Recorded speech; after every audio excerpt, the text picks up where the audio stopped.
Soft tissue work with the lacrosse ball, tennis ball, or any other ball you have around the house to work the nooks and crannies on your body.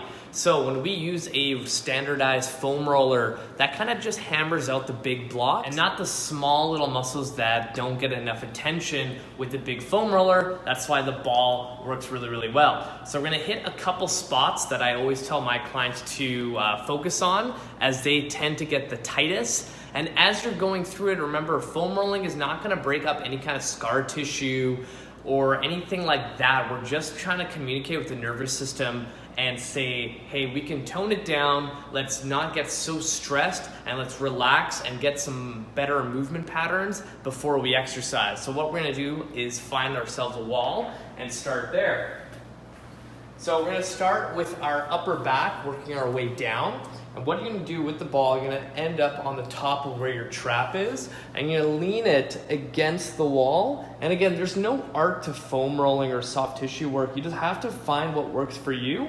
And you're gonna just roll back and forth on that upper trap a couple times. You might get a couple trigger points, and what I tell people to do is kind of stay on that trigger point, just going back and forth, just to release some tension. From there, what I want people to do is go down the back. So you're gonna lean your butt against the wall, and you're gonna let the ball slide down a little bit, and then continue rolling. And you're gonna do this all the way down the back until you get all the way down to the lower back. And as you work your way down to the lower back, it's going to be a little bit more sensitive, so I like to go a little lighter with putting pressure into the wall, going up and down, nice and slow. And when you finish, make sure you switch over to the other side and don't roll onto the spine, because that's not going to feel that great. So the next one, we're going to get into our lats and rotator cuff. So if this was my big armpit here, this big fleshy part of musculature is what we're gonna roll. So what I find that works is getting it against the wall and having this elbow up, and this big lat of muscle is what we're gonna roll into. And for most people, this is gonna be pretty sensitive, because if you're sitting at a desk all day, these muscles tend to atrophy. And now that we're getting in there, it's gonna feel super tight. It might even take your breath away. So make sure you breathe through it. You shouldn't be like this the entire time. This should be a time for you to relax, focus on the breath, and let the diaphragm do its job. And then from there, what we're gonna do is get into the pec. These get super tight, so it's really important to actually work on them. So if this was my shoulder, we're gonna get a couple inches into the center right here on the big fleshy part. What I like to do is go straight with the hand against the wall and just roll back and forth, having my face this way to the opposite direction, just to open up more stuff that we can roll back and forth.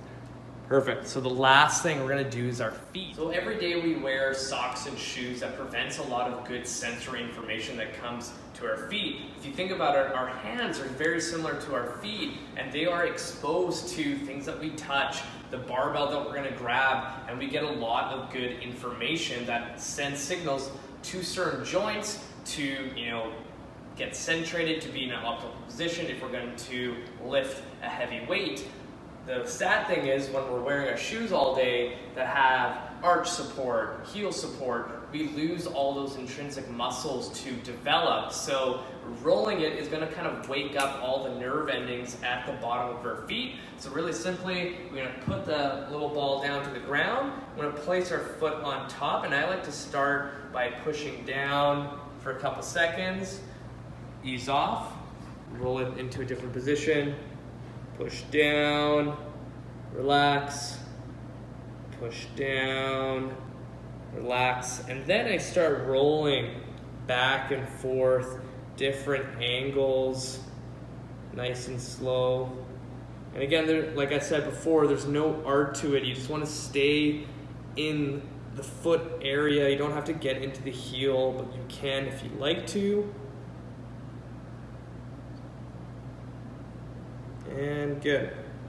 So by doing all of those small little places in the body with the lacrosse ball, tennis ball, wherever you have, you'll get into those small spaces that a giant foam roller can't. And you'll notice that you might have tight spots in different parts of the body, and you kind of want to spend a little bit more time on those. And again, it shouldn't be painful. You shouldn't be gritting your teeth. You should be able to breathe through it, and hopefully down the road, using the lacrosse ball, tennis ball, or any kind of ball you have on a daily basis, working on the nooks and crannies, your joints will have better quality, they'll move better, and you'll start feeling better.